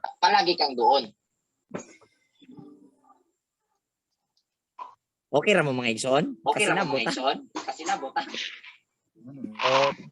Kali kabaluman ta mo determine kung unsa ang ano, i-determine nato unsa tong mali, unsay sakto. Kabaluman ta tong mali, saan mo i-ano ba, kung saan mo ilalagay yung ano ba yun, bakit nag-iko? Sige na sis, go ahead na sis. Kibali ba sis Jo, yung ano ba, yung kailangan natin makita muna or usisahin muna kung tama ba yun siya, yun or nasa mali na kung magsisinungaling ba yung ganun. Kailangan natin ma-clear to para hindi pag malabas kasi to masama yung natin dito. Oo. Kasi sasabihin naman ng mga critics, ay okay na lang pala sila ang white lies. Kaya yun na ano na talaga yung ano nila kasi may issue pa ngayon sa yung si Satanas wala na. Oo. May nagsabi daw si Bro Rowie na si Satanas wala na si Satanas, parang ganun. Wala na Hindi, si Satanas. wala si Satanas. Hindi nag-exist. Wala nag-exist si Satanas. Hindi siya nag-exist. Hindi nag-exist si Satanas. So itong line naman, ito ngayon na topiko sinungaling naman. Ito, okay na sa atin ang kasinungalingan. Okay, lilinawin ko. Hindi nag-exist si Satanas as a person. I mean na siya ba si Satanas talaga as person, kundi bawat tao pwede maging Satanas kung pipili siya sa kasamaan. Hindi yata ako naunawaan eh. Yan nga explanation ko sa isang sister ata na yun ang sentence na sinabi na ngayon nga hindi nag-i-exist si Satanas. Sabi ko hindi yun. kasi naka-ano ko yun eh, sa isang Zoom, parang dito rin, na naka-mention si Bro Rowie na si Satanas, hindi yun mag-exist. Si Satanas, wala yung ano si Satanas, wala doon sa na sinabi mo na nagkasala ka, ano ka na nangalunya ka kasi si Satanas na lang i-blame mo. Hinila Hindi. ka. Wala doon si Satanas. Ikaw yun. I-accuse mo palagi si Satanas pero actually ikaw yung si Satanas kasi ikaw yung gumawa, ikaw yung ikaw yung nag-decision doon. Yung Nakuha mo yung, po. nakuha mo yung punto ko, sis. Nakuha mo, niliteral niya eh. Ang ibig ko pong niliteral. sabihin, Yeah. walang Satanas na makapagpupumilit sa iyo. Dahil ang gawain ang term na Satanas po ay nag-display po yan sa loob ng pag-iisip ng bawat tao na kung saan ikaw ang mag-decide kung gawin mo ba yan. Kumbaga, taga-display lang si Satanas. Ito yung ano mo, kung example, puti kayong paa. Ano ba yung puti pa? White legs ba yun? Ano ba? Sexy. Hubag. Kung sa Bisaya, hubag kay sexy. Tapos, nakita mo, tapos kasi lalaki, may naglalaro sa isip. Yun ang display ni Satanas. Pag gumawa ka na ng hakbang, dahil sa nakikita mo sa pag-iisip mo na naglalaro, kumbaga, ikaw ang gumagawa. Kasi si Satanas, spirit yan. Hindi yan existing na tao, person. Ikaw ang naging Satanas dahil yung nasa isip mo, ginawa mo. Pinili mong gumawa ng gano'n, nakita mo na alam mo namang masama yon. Kasi dalawa palagi ang pag-iisip ang nasa pag-iisip ng tao. Good and bad. Ganun po yun. Hindi, nako, hindi ako naunawaan yata. Kasi yun ang bro. Baka hindi lang inunawa, sis. Kaya iano natin Baka tong hindi lang sinungaling, inunawa. bro.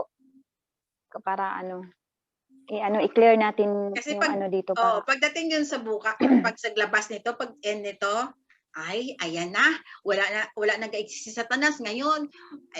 Okay lang sa kanila ang magsisinungaling. Kaya hindi, term yun. Ang i-correct natin yung term. Yeah. Pagka ang nakita natin yung ganong sitwasyon kay Rakab, actually, wala naman tayong nababasa dito na nagsinungaling si Rakab. Wala namang masabi. Hindi lang niya sinabi at nag-conclude tayo na yun ay pagsisinungaling. Hindi po yun pagsisinungaling dahil ang kahulugan ng pagsisinungaling, not telling the truth. At ano ba ang truth? Ang truth ay ang Torah at ang Torah ay righteousness. At ang righteousness ay palaging panig sa alahayam. At ang ginagawa ni Rakab, panig sa alahayam, at yun ay masasabi nating righteousness. Kaya matawag natin na ligtas ang dalawang espiya dahil sa righteousness na ginawa ni Rahab. Hindi natin pwedeng sabihin na ligtas ang dalawang espiya dahil sa pagsisinungaling. Yun ang mali. Tama. Amen. Okay, amen. Thank you, Bro Rowie. Na ano. Delikado baka lalabas to. Ayay, naliso na yung ulo ni Bro Rowie. Yeah. Yan talaga, kasi yung bro. pagsisinungaling ginagawang righteousness. Ano po? Tingnan po natin yung panig. Tingnan po natin yung sitwasyon. Tama po yun. Tingnan natin palagi ang motibo. At kung ang motibo ay para sa kabutihan, hindi natin pwedeng tawaging pagsisinungaling. Dahil ang pagsisinungaling sa pagkakaalam ko, panig sa kasamaan. Tama po. At yung sitwasyon na yun, tawagin nating gawa ng kabutihan. Dahil nagawa yun ni Rakab dahil na alam niya na ang Elohim na sumasama sa Israel ay tunay na Elohim. At ang tunay na Elohim ay kabutihan. Ganun po yun. Tama po. Sa lang sa... Ingat-ingat pala tayo nito kasi baka paglabas nito delikado mag-isa na naman ako nito. Delikado, bro.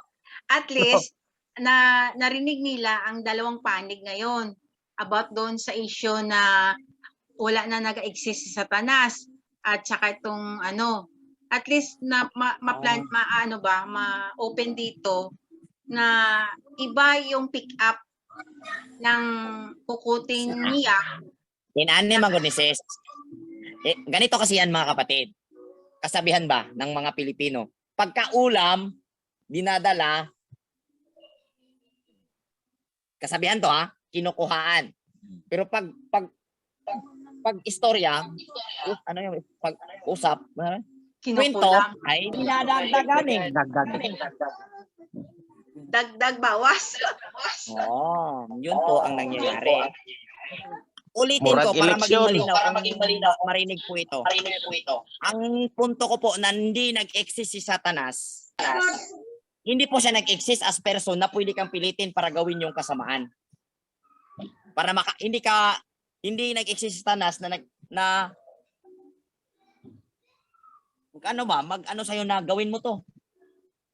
Kundi, nasa sayo, nasa bawat tao, nasa isip ba. Kung makakagawa ka man ng kasamaan dahil pumayag ka, nagdesisyon ka, humakbang ka.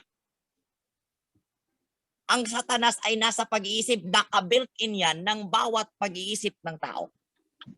Yan ang maliwanag. Actually, hindi yan Satanas ang term. Bad, ano na yan? Bad spirit, Bad evil spirit. spirit, evil spirit. Masamang pag-iisip. Opo. Naging termino lang yun. Satanas, hindi talaga nag-exist. Ang tao.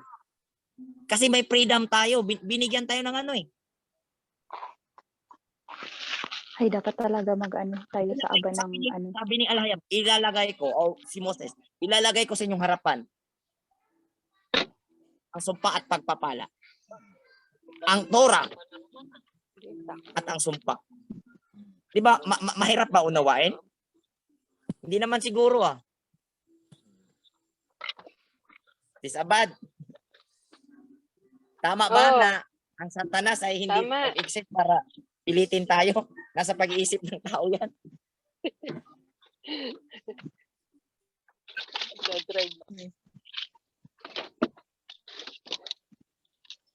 Ano yan uli, bro? Kasi ang lumalabas ngayon may issue na may teaching daw ako si Satanas ay hindi daw nag-exist, sabi ko raw. Sabi ko hindi nga lang ako naunawaan siguro dahil ang sabi ko hindi nag-exist si Satanas na person ba na pipilit sa'yo. Kasi ang termino ng tao ay ganito. Dahil ni Satanas nagawa ko to. Hindi. Mali yon. Kasi ang gawa nasa tao yan. Ang pagpapakita ng sa pag-iisip na ito yung gawin mo, naglalaro sa isip mo, yun ay trabaho na sinasabing Satanas. Pero yung gumagawa, ikaw po yun. Nangyari po yun dahil ginawa mo. Kung yung masamang nasa pag-iisip mo, hindi mo ginawa, wala. Wala yun. Tama. Kalain nila, kaila kong pasinginlan. Kasi kung makapagsalita lang si Satanas, sasabihin Satanas, bakit ako palagi yung ina-accuse nyo? Kayong gumagawa. Wala nga ako dyan eh. Hindi ako gumawa doon ah. Ikaw ang gumawa. Pag nagpatalo ka sa kung ano yung nilalagay sa isip mo. Satanas nag-asara na. Kung imo nang buhat to ng pagkadautan, pamatud-an mo nga ikaw ang Satanas. Bro, nagdagdag bawas daw ka sa Torah, bro.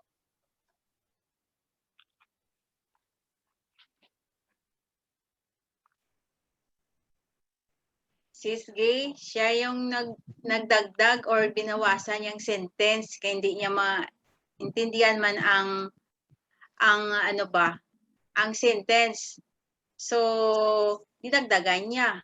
Kaya kami nakaintindi mo kami sang gusto ipaunawa ni Bro Rowie. Bakit nakaintindi man kami? Siya lang siguro hindi niya maintindihan. Kaya nakapagsabi siya na hindi na sa Torah. May kulang na sa Torah or dinagdagan sa Torah. So, careful siya magsalita ng ganon kasi maraming witnesses na hindi yung totoo ang sinasabi kasi andito one time dito parang dito si Bro Rowie nag-comment ng ganon kasi sa tao yon. Naalala ko yung sinabi niya na si Satanas wala yung personality spirit yun. Ang tao yung gumagawa. So pag gumawa ka, ikaw yun.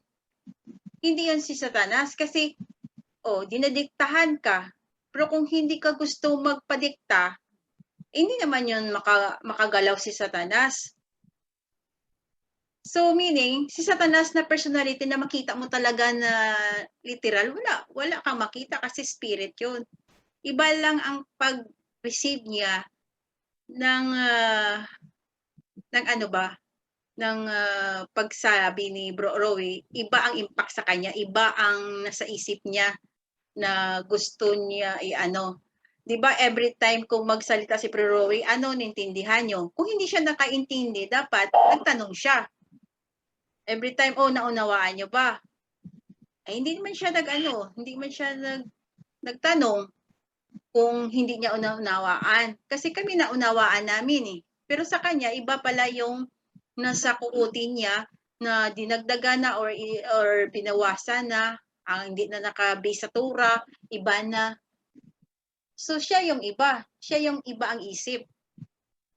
Kasi napakinggan ko yung sinabi ni Bro Rowie, kaya nakasabi ako ngayon kasi naalala ko yon one time dito sa Torah study. Yan lang po. At least ma-clear ko. Kasi ganito po yung nagbigay po ako ng isang senaryo noon na video joke pa nga. Ito yun sinabi ko. Ang sinabi ko noon is isang araw, samba po yun, Christian community na pagsamba. Ganito yung sinasabi ko na yung mga bata sa simbahan naglalaro sa labas ng simbahan habang ang mga magulang ay nasa loob nagsamba sa araw ng Sunday, samba. Ito yung senaryo sinasabi ko. Tapos doon sa labas, ang mga bata naglalaro. Tapos andyan daw si Satanas. Tumitingin kung sino ang sa kanya doon sa mga nagsasamba. Tapos ang nangyari, biglang umuulan. Tapos init yung lugar, tapos biglang umuulan. Ang nangyari, ginawa ni Satanas, pinapasok niya mga bata. Uy, mga bata, pasok kayo. Baka magkalagnat kayo o magkaubo kayo. Ako pa sisihin ng mga magulang niyo. Yes, bro. Narinig ko yun po, bro.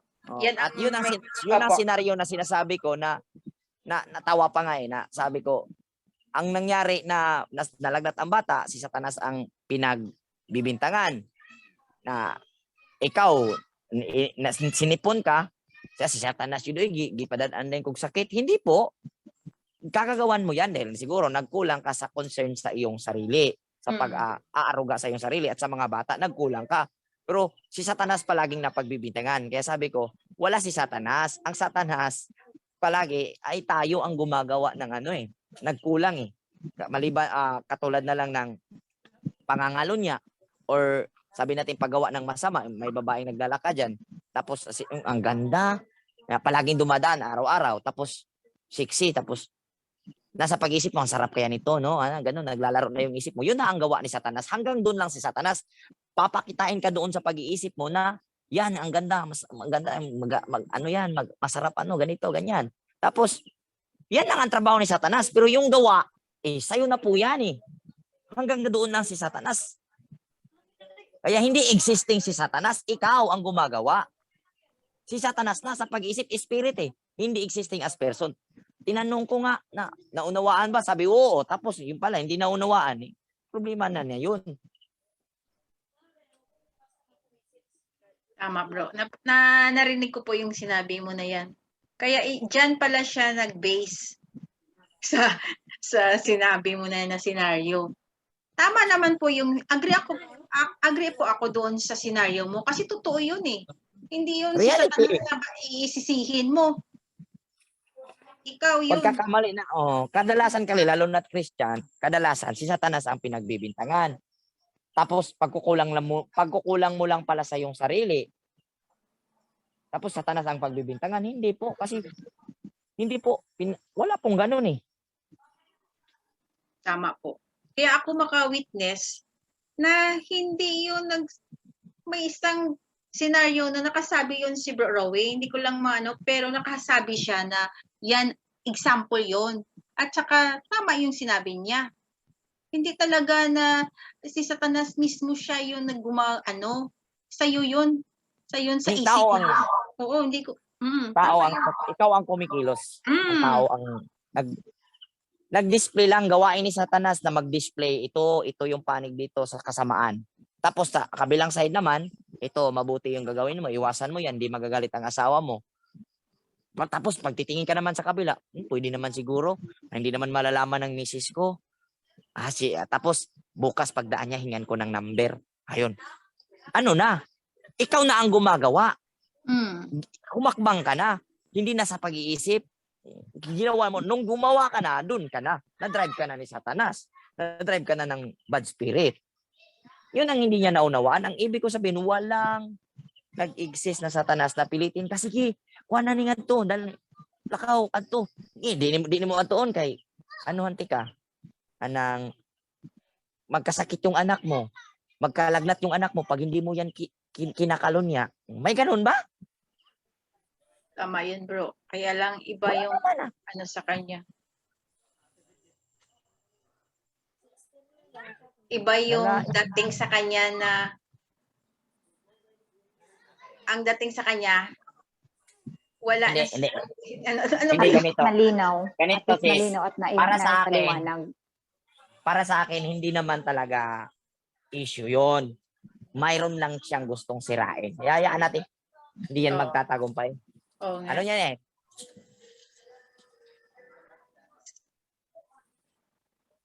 Bro GC, may tanong ka kanina, bro? Hello sis, Go ahead, may bro. gabi sa lahat, sisters and brothers. Ano lang, about sa topic natin. Yung pagsisinungaling sa akin lang, alam naman ni Aba yun kung anong motibo mo eh. Kung nagsisinungaling ka, pero maganda yung motibo mo, halimbawa sa example ni Bro Rue, maganda naman yung motibo mo eh. Yung pagtakip sa tatay mo dahil may mga masamang tao gustong pumatay sa kanya, maganda yung motibo. Pero yung pupunta ng pulis dahil dakpin yung tatay mo dahil tatay mo ay kriminal at pagtakpan mo pa rin, yun na ang masama.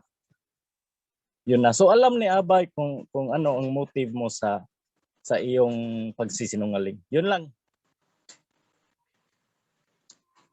Salamat. Salamat, bro. Sino pa po ang may dagdag about sa topic na ngayon? Baka hindi pa kayo na-clear dyan. At sa ginawa ni Rahab, stand nyo? Clear po. Okay. Baka mayroon pang mga tanong-tanong. At least pag alis natin dito, clear ba? Baka iba yung dating sa inyong mga isip. At least maklaro natin dito. At nandito yung maano natin ba? Maklaro. Para walang para magandang patutunguhan natin kasi pag pag labas natin at saka mayroon tayong mga tanong na hindi na solve dito, hindi clear, yan ang mga hindi maganda later on na lalabas sa ating mga bibig na ay ganito. Sino pa po? Tama, dapat i-clear dito. Bago tayo magtapos, dapat ma-clear na. Ganyan ang Tura Global Community. Hindi na issue sa labas na unfinished businesses. Okay. Na dito. Si Bro LD. Okay, Bro LD, go ahead. And then next, Bro Fernand. Okay na yan sis kasi parang nakalimutan ko na kasi kung babalikan yung yung sinasabi kanina na sinungaling at saka sa pagsisinungaling, parang naalala ko yung mga kasabihan ng matatanda dati sa akin na nung ako'y bata pa, na ang sabi, ang kasinungalingan daw ay walang naidudulot ng kabutihan at ang kabutihan ay walang naidudulot na masama. Tama ba yun? yun ang kasabihan ng mga matatanda dati. Naalala ko lang. Kaya tama yung sinabi ni Bro Rowie na minsan yung pagtatakip ng pagsisinungaling mo na para sa kabutihan ay tama yun. Nakakabuti. Yun din ang sabi ng mga matatanda di ba? Yun lang po, sis. Okay, bro. Salamat. Closing prayer na po tayo, bro. Sige po. Okay na kayo? Okay na sila. Okay na po, okay na. Okay na, wala nang tanong. Klaro na po. Bro Tamtam, okay ka po sa topic? Asa si Bro J? Okay na okay, bro. Na-gets ko lahat yung sagot. May lilinawin ko ulit kung basig may mga hindi nakakaunawa para maklaro po. Kasi baka madelikado tayo.